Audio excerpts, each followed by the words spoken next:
How to log in to Air Canada Employee Portal. Hi everyone, in this tutorial I'm going to show you how you can easily navigate your way through Air Canada staff login.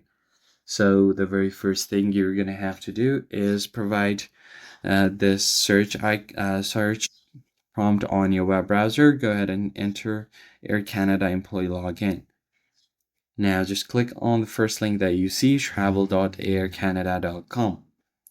So this one is for your employee. Tap on it and you'll be taken over to their employee's website. First thing you do is enter your employee number here. So just go ahead and enter your MarchQ. That is your employee number, and provide your PIN. Provide your 6-digit PIN, select your language, if you're French or English. Tap on enter and you should be able to log into your account without any problem. That is basically it, guys. I hope this tutorial was helpful. I'll catch you guys in the next video.